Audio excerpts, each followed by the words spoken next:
పూర్వం అడవిని ఆనుకొని ఒక గ్రామం ఉండేది. అప్పుడప్పుడు ఆ ఊళ్ళో గంట మోగినట్లు చప్పుళ్ళు వినిపిస్తూ ఉండేవి.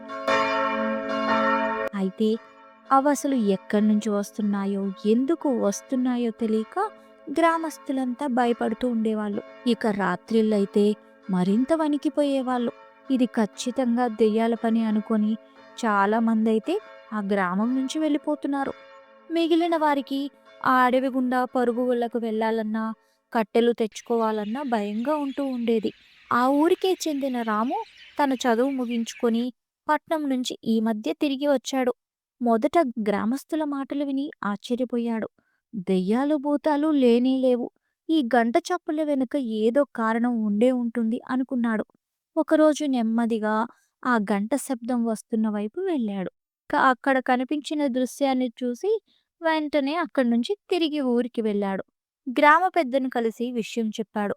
ఆయన మిగతా గ్రామస్తులంతా కలిసి రాము వెంట అడవిలోకి వెళ్ళారు.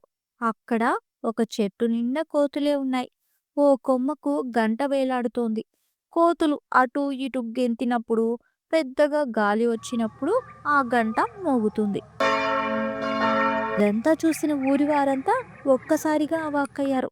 నెమ్మదిగా చెట్టు కొమ్మకు ఉన్న గంటను తీసివేశారు. ఇంతకుముందు ఊరు వదిలి వెళ్ళిన వారు కూడా ఈ విషయం తెలిసి నెమ్మదిగా తిరిగి సొంతూరికి వచ్చారు. సరా మూఢనమ్మకాల వల్ల ఇన్నాళ్ళు అనవసరంగా ఇబ్బంది పడ్డామంటూ బాధపడ్డారు. తర్వాత అంతా కలిసి రాముని మెచ్చుకున్నారు.